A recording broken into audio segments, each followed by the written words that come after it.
Ladies and gentlemen, Jason Aaron.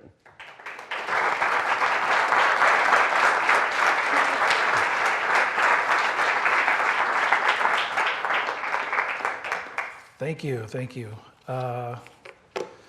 So yeah, I write comic books for a living, which you don't hear every day, right? You don't meet somebody at every party who writes comic books for a living. I write these guys, you know, the floppies. It sounds fancier if you call them graphic novels, but I say I write comic books. So you can buy these in your local comic book store, and then eventually they'll be collected together. You can buy them at a bookstore or Amazon, or get them in your lovely local library like this place. So normally when I tell people I write comic books for a living, the first question I get is, oh, so you draw? I don't draw. I am really terrible at drawing. So I will show you lots of beautiful images tonight. I didn't draw any of them. My awesome job is I get to work in collaboration with these awesome artists and tell them what to draw. And I'm lucky and I get to work with some of the most amazing artists from all over the planet, literally from all over the planet. So right now I'm doing 6 different series. So just among those 6 series, we have artists who live on the west coast of the United States, on the east coast. There are 2 artists who live in Spain, one in Italy, one in France, one in England. So that's what those are just the artists I'm working with right now. So even I've done books where even just in the group of creators working on one book, you might have 3 or 4 different countries represented. So that's the awesome job I get to do. One of those awesome artists, Esad Ribic, who did this. This is the cover to my first issue of Thor from 4 years ago. Esad's a Croatian artist. So I've been doing Thor for 4 years, about 50 issues at this point. But 2 years ago, we made a change in Thor. And Thor became a woman, which I guess in terms of a couple things. In terms of, if you can say, pop culture significance, this is the biggest thing I've ever done, and that it was announced on The View, which was really weird. They made jokes about it on Saturday Night Live. And the other thing, I suddenly had way more people yelling at me on Twitter about ruining their childhood. But the book it's sold really well, especially to female readers, and sort of the demographics of comics have really been changing over the last few years. And the typical idea of a comic book fan, the guy who lives in his mom's basement, which was me, that was me. That's changing, and the readership is becoming a lot more diversified. And part of that, you're seeing the lead characters and the creators working on those books becoming more diverse. So Jane Foster's as Thor, that story is still going on. This is drawn by Russell Dowderman, who's the current artist on the book. Jane is, at the same time she's battling all these crazy villains as Thor, she's also battling cancer in her human form. And like I said, that's still going on. The newest issue of that came out yesterday. So other stuff I'm working on right now, Doctor Strange, which I've been doing for about a year. You may have seen the recent movie of that. And Star Wars, which you may have heard of. I've been doing that for a couple of years. That's sort of my current workload with Marvel. I've been writing comics full-time for 12 years at this point. Most of that has been with Marvel. I've had an exclusive contract with Marvel for the last 8 years or so. That's still I don't want to get too much into the technical business part of it, but I'm still a freelancer. I'm not a Marvel employee. I'm self-employed. So everything I create for Marvel is basically work for hire. Marvel owns, we do new characters, and in any of the books I do, Marvel owns those. So I also do some stuff that's creator-owned, some stuff that I make up myself that me and whoever I create it with own. So one of those is Southern Bastards, which has been going on for the last couple of years and has done really well, and is currently set up to be a TV show at FX. So that's something that Jason Latour and I, who's the artist, came up with together and own completely. So my career has always been split between doing work for hire stuff and creator-owned stuff. And the first one of those I did was a book called Scalped, which was a Native American crime book that ran for about 60 issues, and kind of was the jump started my career, and that's actually about to start filming a pilot for WGN, which is cool, and all that stuff is exciting, but I still, all I wanted to do since I was in 5th grade was write comic books. And I love the fact that I get to wake up every morning, look like this, where I could not get a real job looking like this, and just walk up the stairs and sit in my office and type up these ridiculous stories and send them out into the ether. So one thing I want to talk about is, how the hell do you get that job? How did I get that job? How did I get here? I grew up in a small town in Alabama. There was nobody from my neck of the woods who wrote comics. I'd never met anyone who did that for a living, but I knew from when I was a kid that I wanted to do that I wanted to write. So the question is, well, how do you figure that out? How do you train for that? One thing that helped me was a family member of mine named Gus Hasford. He was my cousin. And Gus he was a Vietnam vet and a novelist, and he wrote the book that Stanley Kubrick's Full Metal Jacket was based on. So this is from an actual letter he wrote to the U.S. Customs Office in '87 after he'd been in London working on the screenplay, and he was having a whole bunch of books shipped back. And he was explaining to him why, and he said he needed these books so that he might steal his ideas from the widest possible range of sources, which is the secret to good writing. Now, Gus was not endorsing plagiarism, though he did like to steal things. He stole 748 library books, but that's a different story. But to me, what that means and how I took it and how I lived it was just consuming as much entertainment and as story in as many ways as possible. That was me as a kid. I knew I wanted to write comics. I loved comics since I was a kid. I didn't just read comic books. I read everything. I loved Conan novels. I loved Mark Twain, William Faulkner, William Blake. I've got a William Blake tattoo on my arm.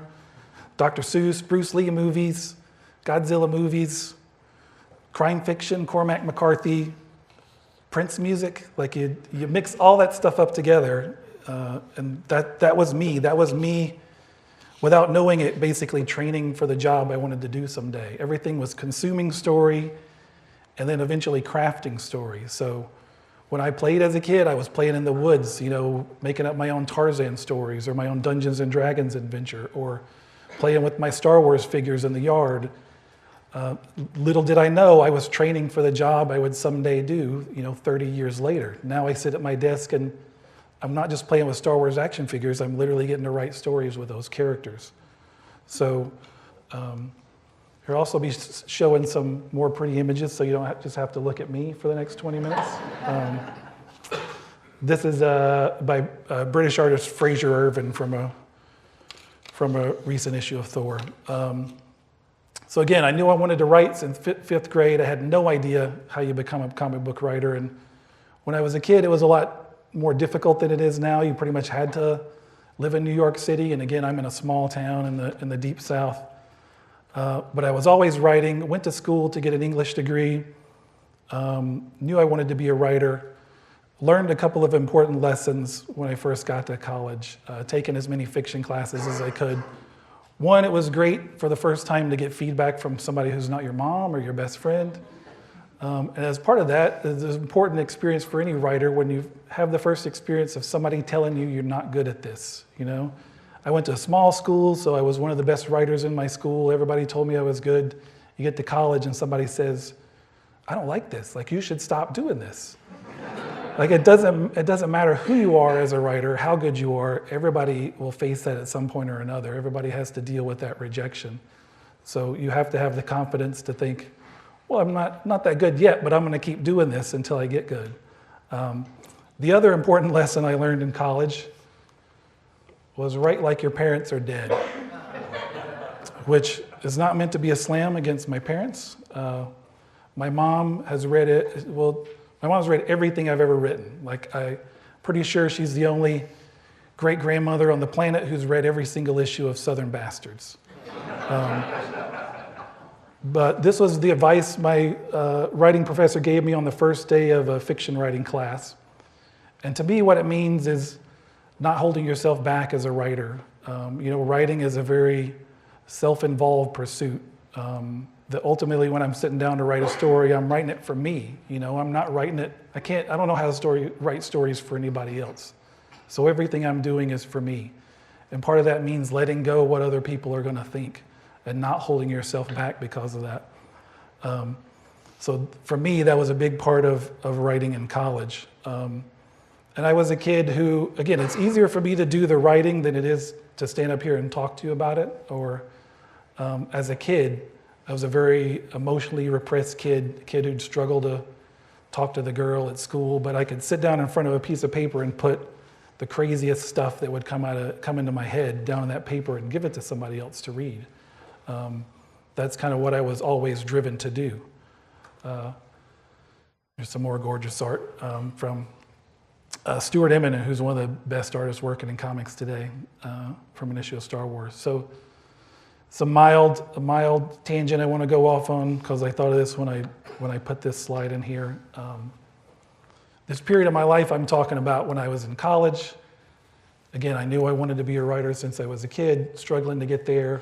I had some troubled years in the midst there. Like a lot of kids, I didn't know who I was or who I wanted to become, and struggled with depression as a part of that. So when I was 22 years old, I tried to kill myself, which is not something I usually talk about in a room full of people, but I bring up because when I look at this, especially when it's blown up this big, you want to go back in time and talk to yourself when you're a 22-year-old kid and say, dude, you're going to get to work with Stuart Immonen on Star Wars someday. Like, it's not so bad. So this is a concrete example of why you never give up, why you keep going.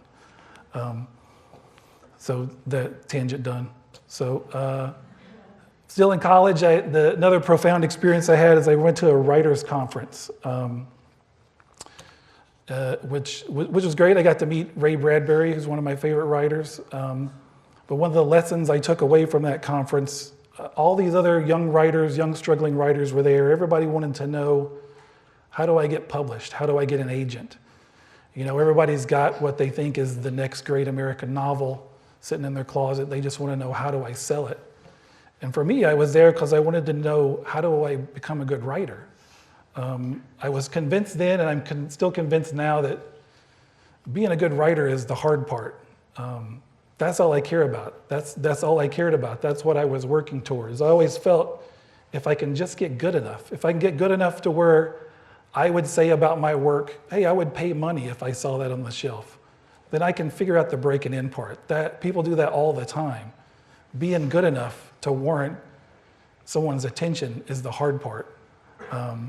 So that's what I always devoted myself. As part of that, I think you have to be your own harshest critic. You have to be able to look at your work. And again, no. Would you literally pay, this comics cost $4. If I saw this, would I pay $4 to read it? And I think you have to know when you're good and when you're not. It doesn't mean you have to be perfect before you can begin a career. I certainly wasn't when I started mine. You can still learn as you go. But I think the important thing is always to be striving to be better, not just how do I break in. So that's the path I continued on. After college, I moved to Kansas City for reasons that had nothing to do with comic books, because a family member had moved here. But once I moved here is kind of when I first started to break in. I was writing film reviews, writing short stories reviews, short stories, always writing, and trying to become a better writer. Like I said, being good enough is the hard part. That doesn't mean that breaking into comics is easy. A lot of people say breaking into comics is like breaking out of prison, which means you ask 5 guys who work in comics how they broke in, you get 5 different stories. So it's almost like once somebody figures out a way to do it, that way is sealed up forever and everybody else has to find another way. For me, I kind of got lucky. I didn't have a good breaking out of prison slide. So this sums up the chaos of breaking into comics. This is Asgardian Viking ships fighting spaceships in space with a guy who's like Superman but with a mohawk. So I got lucky in the summer of 2000, not long after I'd moved to Kansas City. Marvel Comics did a talent search contest, which they had never done before and have never done since. So you're welcome for that. I guess I ruined that for you. So I entered it. I typed up a one-page idea for a Wolverine story and dropped it on a big stack of them at a convention, and ended up winning. At the time, the editor told me my Wolverine idea was one of the only ones that didn't take place in a bar or involve ninjas.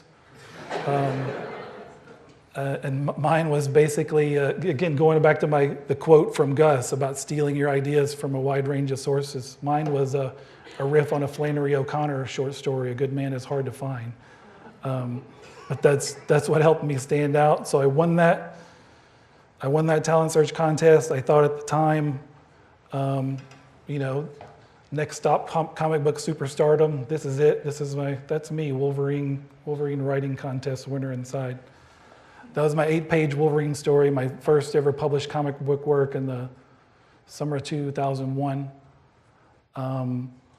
It took me another 5 years before I had another book on the stands. But those 5 years are the ones I've worked the hardest in of any time I've been in comics. 'Cause I was working, writing, pitching, hustling the whole time. I just had nothing to show for it. So again, one of the things I learned from that is if you want comics to be your job, if you want writing to be your job, you have to treat it like a job, even if, and especially if it's not paying you like a job. Like I wasn't making any money at all from comics, but I spent as much free time as I could and as much time as I could goof off at my day job working on comics, because that's all I really wanted to do. And again, it took me another 5 years of hustling and pitching before I got my next book off the ground. And since then, one thing's led to another, and I've written hundreds of comics since winning this contest. So as for what that actually means, what I actually do, this is by Jason Latour from an issue of Southern Bastards. In this scene, lightning strikes this tree and this old man pulls this stick out of it, which is kind of a moment of sort of magical realism, if you want to look at it that way. The point is, what I do for a living, writing, is not magic. I get very frustrated when writers talk about how a muse somehow speaks through them, or you just let the characters guide you around. It makes it sound like it's somehow magical. Like your characters will take you to really boring places if you let them. Writing is work. Stories don't just happen. You have to build that story and craft that story and refine it. And that's what I do every day. People also talk about writer's block, which I think is pretty much a myth, and that some days are easier than others, but you still just have to keep working. You can't just sit around waiting for something magical to happen. It doesn't work that way. I've had days where I've written a script in one day and it was actually decent and readable, but usually it takes me a week to write a script. And even those times when I can do it in one day, there was still a lot of work that led up to that. And most of that work is just done in your head. You think of it like a stove. Like if I'm writing 6 different books, there's only so much room to have stuff simmer on the stove, right? And all those stories need time to simmer before they're done. So when my wife and I first got married, she had worked kind of 9-to-5 corporate jobs her whole life. It took a while for her to understand that when she would see me sitting in my office just sort of staring into space like this, that I was working. Like that's actually work. Like eventually someone will send us a check for the stuff that's percolating in my head. Because that is a big part of the work. It's not the time you spend actually at the keyboard typing stuff. It's how long it takes that stuff to swirl around in your head before it's ready. So as part of that, I'll kind of give you an idea of what my job actually looks like. This is a couple of script pages from an issue of Thor. This is actually the one that came out yesterday, issue 16 of the current volume. So this is what my script looks like This is a 2-page spread with 6 panels. You can see it opens with kind of an establishing shot of this crazy futuristic planet. And then we zoom in tighter on Thor and a couple of rival gods, and then have a couple of panels of tight shots on them, of their emotions, and they begin to cast a spell, and there's a close-up of Thor, and then there's a big giant shot of a tidal wave. So you can see it's broken down, into the different panels with panel descriptions, and then you get the captions and the dialogue. Everything in there is in there. It's kind of like a movie script. So then from that, this goes to the artist, Russell Dowderman, and he does layouts. So the first thing you can see is he took those 6 panels and combined them into 5. Basically, panels 3 and 4 he combined into this one. So he does the layouts, that goes through editorial. Everybody makes sure that looks good. Then he moves to pencils. Russell actually works 100% digitally these days, so that's why one of the reasons he's able to pack so much detail in there is he can blow it up to this crazy size. And then from there, Matt Wilson's our colorist, so he comes in and adds the color. And then the final part, we add the lettering on top. So it's pretty much, the same thing from the script, combine the 2 panels, move some of these balloons around. But that's it. So that's what we do every day, every week to make these little books. It's like an international effort as part of a big team. So, that's what I do. That's how I got here to do whatever it is I do. In closing, I would say the last little bits of advice for anyone who wants to be a writer. One thing I always say is you can't just sit around and wait for somebody to show up one day and tell you you're a writer. There's no writer fairy who shows up and gives you a blessing. If you want to be a writer, go write. If you want to be a professional writer, that's a different thing. You have to work towards that goal. But it starts with you writing, not just coming up with ideas that you want to do, but sitting down and actually bringing them to fruition. And the feeling you might have in the back of your head telling you that you're a phony, telling that you're not good enough at this, or you should stop this, that never goes away. Like, that shouldn't go away. Like, I still feel like that every day, like somebody's going to knock on my door and take all this away and tell me I never deserved it or earned it. Like, that voice is healthy. You don't ever want to get to the point where you feel like, oh, I got this. Like, I'm really good at this. I can just coast the rest of the way. I think the important thing is always to be working to get better. So yeah, that's it.